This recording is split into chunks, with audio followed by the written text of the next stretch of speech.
So, Mr. Secretary, thank you for taking time to talk with CBS Radio's ConnectingVets.com. Glad to be here. Let's get right to it. So, you have been quoted as a physician sort of describing the state of the Department of Veterans Affairs as something worse than fair, perhaps even critical in some places. Tell us what you've seen as you've taken the reins.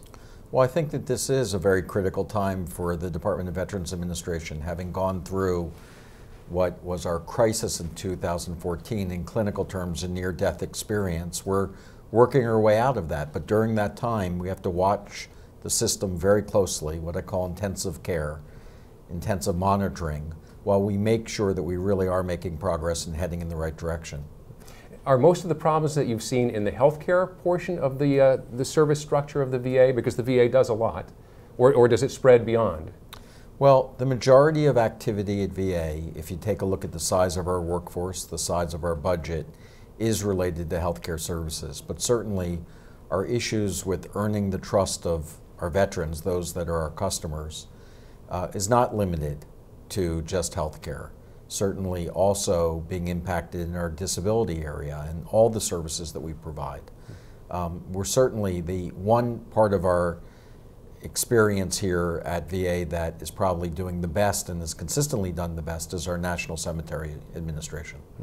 Even with regard to healthcare, a lot of veterans tell us, and we've interviewed the top leaders in the Veterans Affairs Committees on the Hill, they say that once people get into a veterans care environment, they're pretty happy with the quality of the service, but there seem to be front-end issues with regard to initially, as you note, having a disability claim adjudicated or getting into a treatment program. What's the cause of these front-end difficulties? Well, I think the most significant cause is that the demand for our services outpaced our ability to provide them. So more veterans were coming to us than ever before for disability claims, more veterans than ever before requiring our healthcare services, and the system did not expand or create that type of capacity in the way that it really needed to. When you talk about the surge, was the surge related to veterans of the Iraq and Afghanistan conflicts, or there's also this aging Vietnam veteran population?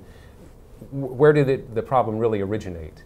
Well, like any complex issue, it's never just one factor, but if you take a look at just sheer numbers, it's actually our older veterans from Vietnam.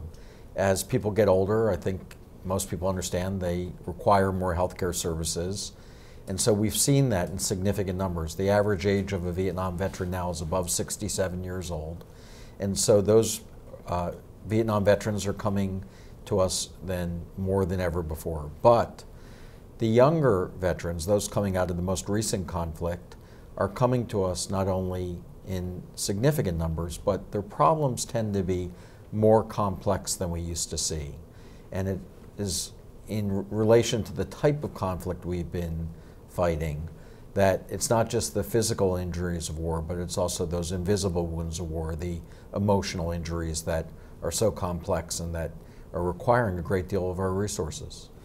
Is this a phenomenon you think that was not dealt with, or not experienced, or not dealt with in previous conflicts? We're just more aware of it now, and so more resources with the PTS, the TBI, traumatic brain injury sort of treatment.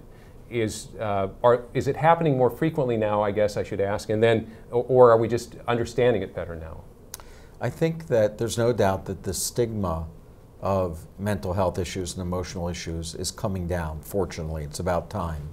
And so people are more willing to come out and to ask for help, and also family members are more willing to come and ask for help on behalf of their veterans. So I think that's one issue. I do think that there is a special character to these recent conflicts, particularly with the type of warfare that has been fought, where it's a lot of IEDs and just very sudden attacks on our troops that really is extremely disabling. I do think that that had been there in previous types of warfare, but not to this extent. So a lot of people have been paying attention over the past 5-6 years particularly to wait times at VA medical facilities. I'm curious to know how those have been tracking. You've only been in the job for a very short time, but how you've noticed them track in recent years. And two, tell me about this new website that provides a little more transparency to VA consumers in that regard. Well, I think we have been making a lot of progress on wait times. We're not done. We have a lot more work to do, and it's a big country, and there's disparities in the wait times across the country. But the very first thing that we did was we began to separate those that needed to be seen right away, those with clinically urgent problems, from those that had routine care issues and could wait a little bit longer. And once we did that, we really began to focus in this system on getting people care when they needed it. And so we developed same-day services at every single one of our major medical centers across the country in primary care and mental health, because we don't think if you have an urgent need, you should wait even a day. You should be seen right at that time. So that's the first thing that we did. We're now expanding that, and we're making sure that we can increase the number of services on a same-day basis. And most importantly, I think, we're now being very transparent about where those wait times are. So you can go to our website, accesstocare.va.gov, and see the wait times for all the appointments across the country at any location that you want to be seen at. And in some of those areas, people actually have perhaps options. There could be a couple different places they could go to be seen. Is that correct? So they could determine which one had the slowest wait time? Or? Well, that's the purpose of the website, to be able to give veterans choice and also to set expectations and let them know what those wait times are. But certainly in areas that we have multiple locations, which is many of our metropolitan areas, veterans would have a choice, and they'd be able to say, well, if I want to be seen faster, I might call this clinic or go to this medical center. And so that's certainly an important use of this website. Right. So that leads to sort of the issue faced by rural veterans or people living in areas where there aren't those multiple sites to be dealt with. Does that create more difficulty? Do you find that wait times are typically longer in rural areas or shorter, or how does that shake out? Well, it really depends. In some parts of the country where we just can't find healthcare professionals in a particular specialty, there's no doubt that wait times are longer, and that's when we look to working with our community partners, and we want veterans to get their care then in the community if we can't provide it in the VA system. And so it really depends in the part of the country. We particularly have shortages of very complex specialty care in parts of rural America, and also in behavioral health care specialists in rural parts of America. How do you recruit? Obviously, I mean, there are dollars available. Is money a solution, or I know you're not alone among medical centers trying to recruit those same specialties likely in those same rural areas. How do you overcome that challenge? Well, we work very hard at it, and sometimes we do better than others because we are in competition with lots of other places that also experience shortages of healthcare professionals. But we believe the VA is a unique place to practice. The mission that we have is a very, very noble mission. And many people who work in the VA are there because they believe in what they're doing, and they believe that it's their responsibility to give back to our veterans. We've also created an environment that, while certainly it has problems and it can be complex and lots of red tape, it actually is an environment that healthcare professionals prefer over what they find in the private sector. We actually have less professional burnout in the VA system than what people are experiencing out in the private sector, dealing with multiple insurance companies, dealing with billing issues, just trying to get paid to cover their staff overhead. In the VA, you get to focus on taking care of patients. Now, you talked about the possibility of veterans being seen by practitioners outside of the VA system. So, of course, the Choice Act is extended. There are people in Congress who are looking to increase those opportunities. But as you noted on Capitol Hill recently, it's turned out to be more expensive than might have been thought. How did that shake out? Because this was just a relatively small experiment at this point, right? Yeah, the Choice program allowed us to be able to make sure that veterans waiting for care, we could get care for them in the community. And in the beginning, that program was very complex to use and actually had many barriers to veterans getting the care they needed. We've made 72 contract modifications to that original contract. And now the good news is it's easier to use, and we're getting more veterans out into the care, getting treated by community providers. And we've also been spending more money as we've been getting more veterans out into the community. And so I've recently informed Congress that the original money that was put up for Choice is actually going to last a shorter period of time than we had originally projected because more veterans are using it. So that's really a good news story. So is it your assumption, was the reception on Capitol Hill, you thought positive that people might put more money toward this sort of effort? Well, this was Congress's program. They wanted us to use this. They wanted the money to be used for taking care of veterans, and we're doing that. And when there were lots of barriers to veterans getting the care, they weren't happy, and I shared that unhappiness. So we're finally getting the system working right, and I think that there was an original amount of money put into it 3 years ago. It was a pretty reasonable guess. I think we're going to miss that amount by about 2 months. So I don't think that, no one likes to have to find more money, but I think everybody shares on Capitol Hill in Congress, and certainly the President shares the commitment that we have to getting veterans the care that they need. In your view, and you've spent quite a number of years in the system, what's the right balance? The VA has been sort of medical center centric, and now is moving toward this partnership with some private providers. What do you see as an ideal balanced mix? Well, what I'm seeking is a single system of an integrated care system where we take advantage of what VA is best at, what VA really excels at for caring for our veterans, and also what the private sector is best at. And fortunately, they often are pretty distinct. The VA has some highly specialized programs that could not be replicated in the private sector, and the private sector has things that, frankly, they're doing better than the VA. One of those examples would be maternity care. As you know, we're having an increasing amount of women veterans now that women are the fastest growing demographic of veterans. But the VA is not a place that has ever invested in maternity care, and I don't think we should. I think it's being done very, very well in the community, and we should take advantage of that.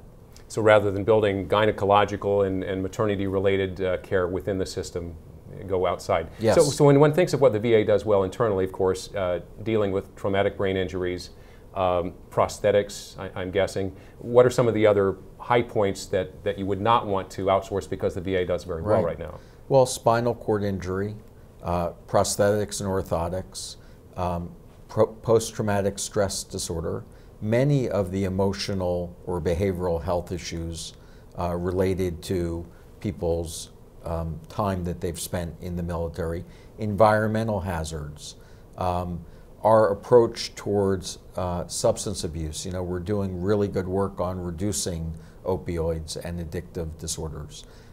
We do terrific work in comprehensive care management and primary care that I think is really very different than what people experience in the private sector. So it's those unique services that I think are important to keep in a strong VA. On the question of opioid prescription, there's been a good deal of criticism of veterans for the last 10 or 15 years saying that my pain was treated with opioids, that led me to some addiction that then I fed illegally. That's been set across medical spectrum, not just the VA, but are we seeing a difference in the way opioids are prescribed, and over what period of time has that changed? Yeah, well, I think right now many people in American healthcare are recognizing the severity of the opioid crisis. I just came just a few minutes ago from the White House where we were having our first presidential commission on opioid reduction. And this is a major problem across America. The VA, as it often does, notices those major problems in healthcare before the rest of the country. So we recognized this issue in 2010, and we began to start implementing an action plan 7 years ago. Over those 7 years, we've reduced the use of opioids among veterans by 33%. Now, we have more work to do, but we've found effective ways to treat pain and to get people so that they're never addicted in the first place to opioids, and we need to do more of that, and we're also sharing those lessons with the rest of American healthcare. What are some of those alternatives that you've turned to reduce the opioid prescription? Well, certainly selection in the first place is really important. So we now use stepwise approaches to pain management. We've issued very evidence-based practice guidelines with the Department of Defense so that our prescribers don't turn to opioids first. But we've also emphasized alternative therapies, such as complementary care, yoga, mind-body techniques, acupuncture, other types of physical techniques such as chiropractor and physical therapy as alternatives to just prescribing pain medicines. And we're continuing to look towards other types of therapies such as transcendental meditation, biofeedback, and other therapies that actually have been studied to show to be quite effective. Are these, in some level, still sort of experimental, or have some become really codified in the practice in the VA? Yeah, we don't consider them experimental. We consider them useful, important tools that we want our providers to be looking at. We also believe that the decisions, especially when it comes to pain management and medication selection, need to be done jointly with the veteran and the provider. In fact, when we prescribe opioids, we require an informed consent be signed by the patient because we think that they need to know about the risks, and we also think that they must understand their responsibility in using the drug safely. And we think that's one of the things that has helped us actually reduce long-term use of opioids.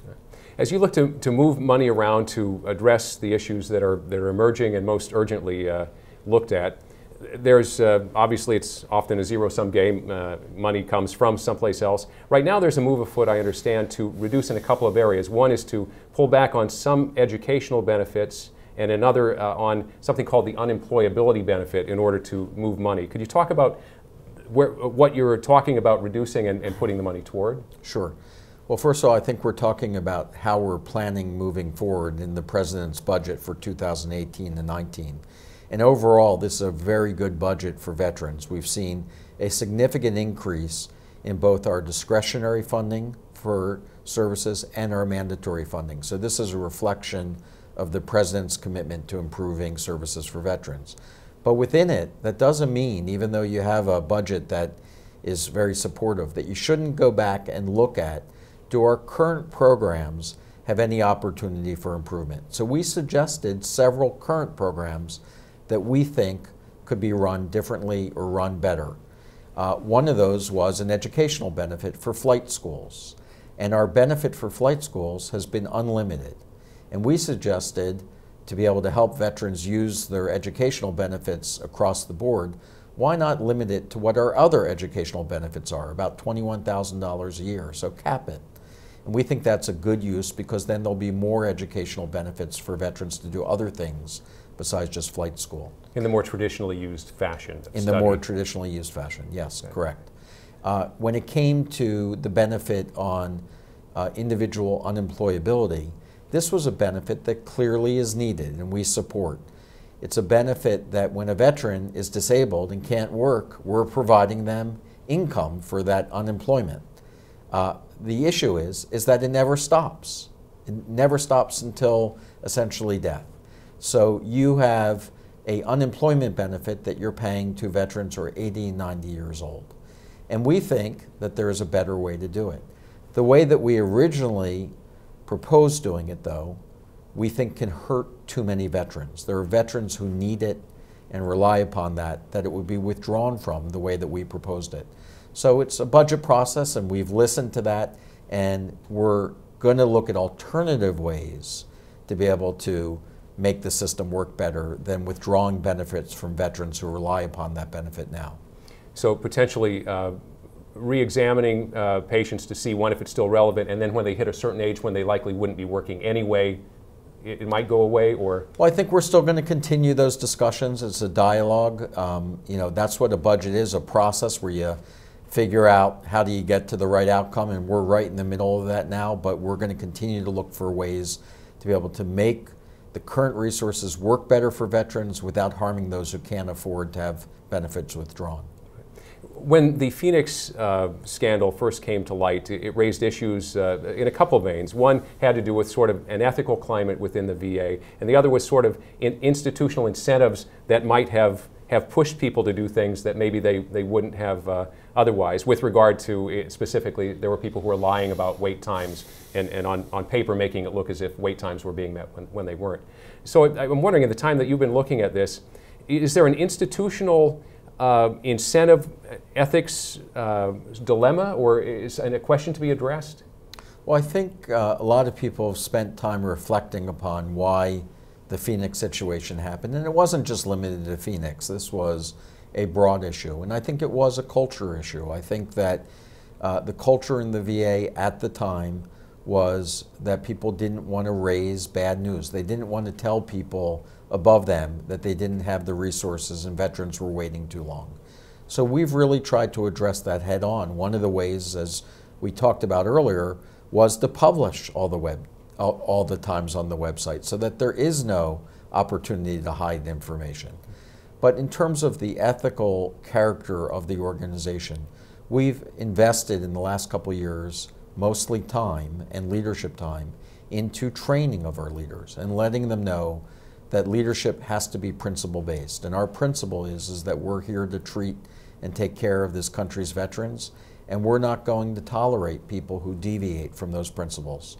And so we've moved a lot of leaders out, but I think the majority of the people who work in the VA system understand why they're here and want to serve and do a good job.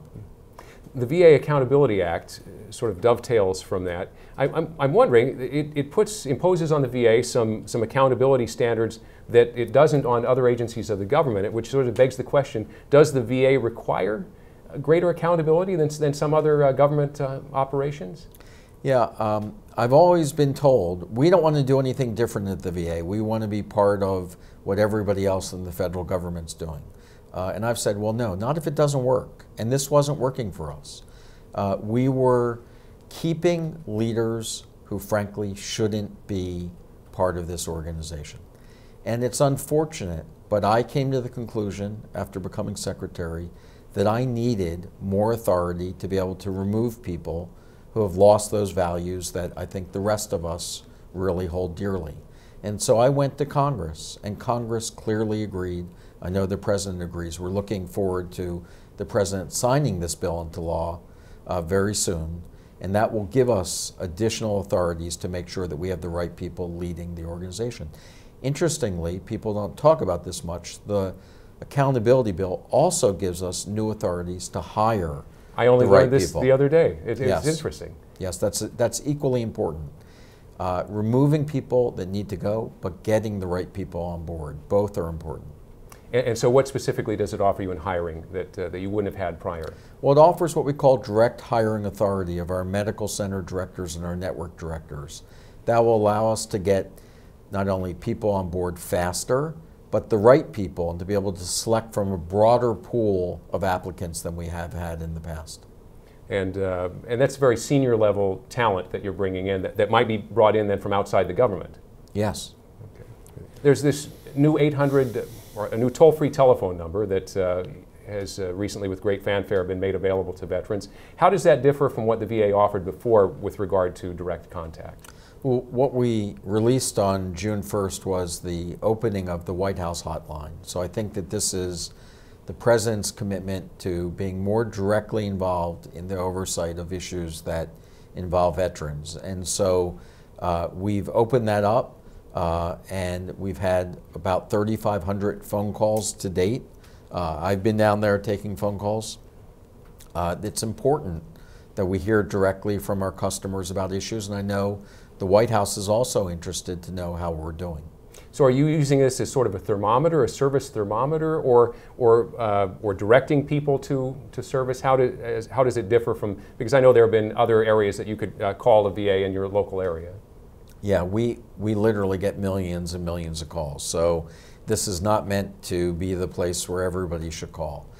And we do spend time assessing how we're doing across the organization. When veterans get services, they often get customer satisfaction surveys, as you're used to in many other industries as well. So we have tools that we can monitor on a real-time basis how we're doing. The White House hotline, though, is for people that really feel like they need to elevate their issues and that they're not getting them addressed, and that's what we're doing there. Right. I get the sense from the conversation so far that on Capitol Hill and at the White House, this is one issue in the American political discussion that is less partisan and enjoys pretty general support. Has it been your perception as you've looked through the budgeting process particularly? Yeah, it really is my perception. I came from the private sector. I wasn't looking to come to government. I received a call that they needed my help and I didn't feel like I could say no. So I came with expectations, as you often do when you're watching on TV and reading in the papers about what Washington is like, that it would be very partisan. My experience has not been that. My experience has been a very bipartisan approach to solving the problems. And fortunately, my day is spent not talking about politics, not asking if you're a Democrat or Republican, but how do we solve the problems that face what we're doing here to serve veterans. And it's been a very, very good experience with everyone working to move in the same direction. We talked about some things the VA is doing well with regard to medical care. Just last week, there were some awards for innovation in IT that were presented to the VA. Can you tell us about those?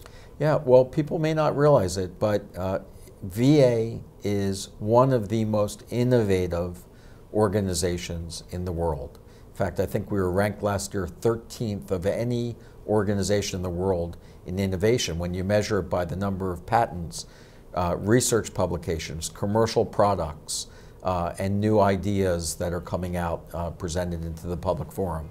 So we are, in the area of IT, actually the leaders in healthcare innovation, in that it was the VA who really brought the electronic medical record to healthcare as a broad concept. We were doing this 30 years ago when no one else was doing electronic medical records. We are the ones. It was a VA nurse who found the ability to be able to use barcoding to get patients the right medications. Now today you'd find that in every hospital. It was VA who did the first liver transplant, the cardiac pacemaker, the nicotine patch. Things that Americans rely upon every day in healthcare were invented and innovated here in the VA. So I've personally seen many years ago the systems in VA hospitals of an electronic medical record where a physician moves around, enters records in a computer, and they're automatically on a system within that hospital. But sharing has been an issue. And just recently, I've also reported for, it seems like, certainly more than a decade, on the trying to get the VA and the Department of Defense records to connect. And it was announced recently that that synapse has been sparked. What time frame are we looking at, and how will that work? Yeah. Well, when I became secretary, I announced in the very first few weeks that I became secretary that I would be making a decision on the VA's electronic medical record system by July 1st of this year. When I went back to take a serious look at this issue, it wasn't 10 years, it was at least 17 years that there have been commissions and blue ribbon panels all calling for the VA and the Department of Defense to work together on solving electronic medical records. And it only makes sense. We share the same exact customer base. I know where almost every one of my customers in the future is going to come from. One organization, right, the Department of Defense. So when I looked at this issue, that's why I made the announcement that the VA will be moving to the system that the Department of Defense uses, and we will, for the first time, have a single system. Now, we're a big system, and it's going to take us years to get there, but at least we have a direction and a path, and we're working very closely with the Department of Defense to benefit from what they've learned in their transition to a new electronic medical record. Would the idea be that, and tell me if this is the case now, just within the VA, if a veteran moves from one city to another and begins being seen at another hospital, do they immediately have access to that veteran's medical records just within the VA? They do, but the VA, while it uses a single electronic medical record called VISTA, has 130 different versions of VISTA. So every system is a little bit different. I actually practice in New York City, Washington, D.C., and Grants Pass, Oregon. That's 3 separate medical records. They're all called VISTA, but they're run off of 3 different systems. So what does it take within VA then to conform those across? Well, you can get access to it. It just takes that you have to know how to do it. You have to go in and out of different systems with different passwords. What we're looking to do, that's part of the reason why I made the decision to move away from our current system. Our current system, while it has many great attributes, is an older system on many different versions that would require a lot of work and a lot of money to keep it up and to modernize it. And my sense was that that isn't VA's core competency as a business, to be a software developer. We should let people who do that and nothing but software development run that business for us. And that's why I made the decision to move to a commercial system, an off-the-shelf system. So the VA has a birthday coming up, I understand. How long has the VA been around, and what does this particular point in its history note to you? Well, the VA, depending upon when you identified the very beginning of VA, was either when Abraham Lincoln, and Abraham Lincoln, you'll see pictures of lots of presidents around here, but none more than Abraham Lincoln, because it was really his commitment and his public decree that it is the people's responsibility to take care of those who have borne the battle. And that really is the cry of our mission. So many consider that the birth of the VA. Of course, the VA was actually started as a department after World War I, when we had many, many returning veterans, and there weren't the facilities to be able to care for them. And then we actually became a member of the cabinet when our department was elevated under the Reagan administration. And so that really was when the current model of the VA was birthed. Do you see this time that you're overseeing right now as key in this ongoing journey? I do. I'm sure every secretary feels that their time is absolutely critical, but I believe that if we don't get this right now, my fear would be that the VA won't be there for future generations of Americans. And I believe so strongly that a strong VA is essential to national security and part of who we are as an American people, that it is essential that we get this right now so that this will be a modern, sustainable organization for generations to come. As you look at that generations to come need, and you see the rabbit through the anaconda, and particularly after 15 plus years of war in Iraq and Afghanistan, what trends do you see for that need in the future, just as we're seeing right now the aging of the Vietnam veteran population? Yeah. You know, one of the things I know is that my ability to predict the future is not great. And I do know that the world is increasingly a dangerous place. It is essential that we have a strong military to keep us protected. And if past history predicts the future, there is likely to be new conflicts that Americans are involved in. I certainly hope that's not the case. But if it is, it's our job to be prepared to make sure that when we send somebody off to battle to defend us, that we are there for the rest of their lifetime to make sure that they're going to be taken care of. And that's really what I worry about every day in this job. Great.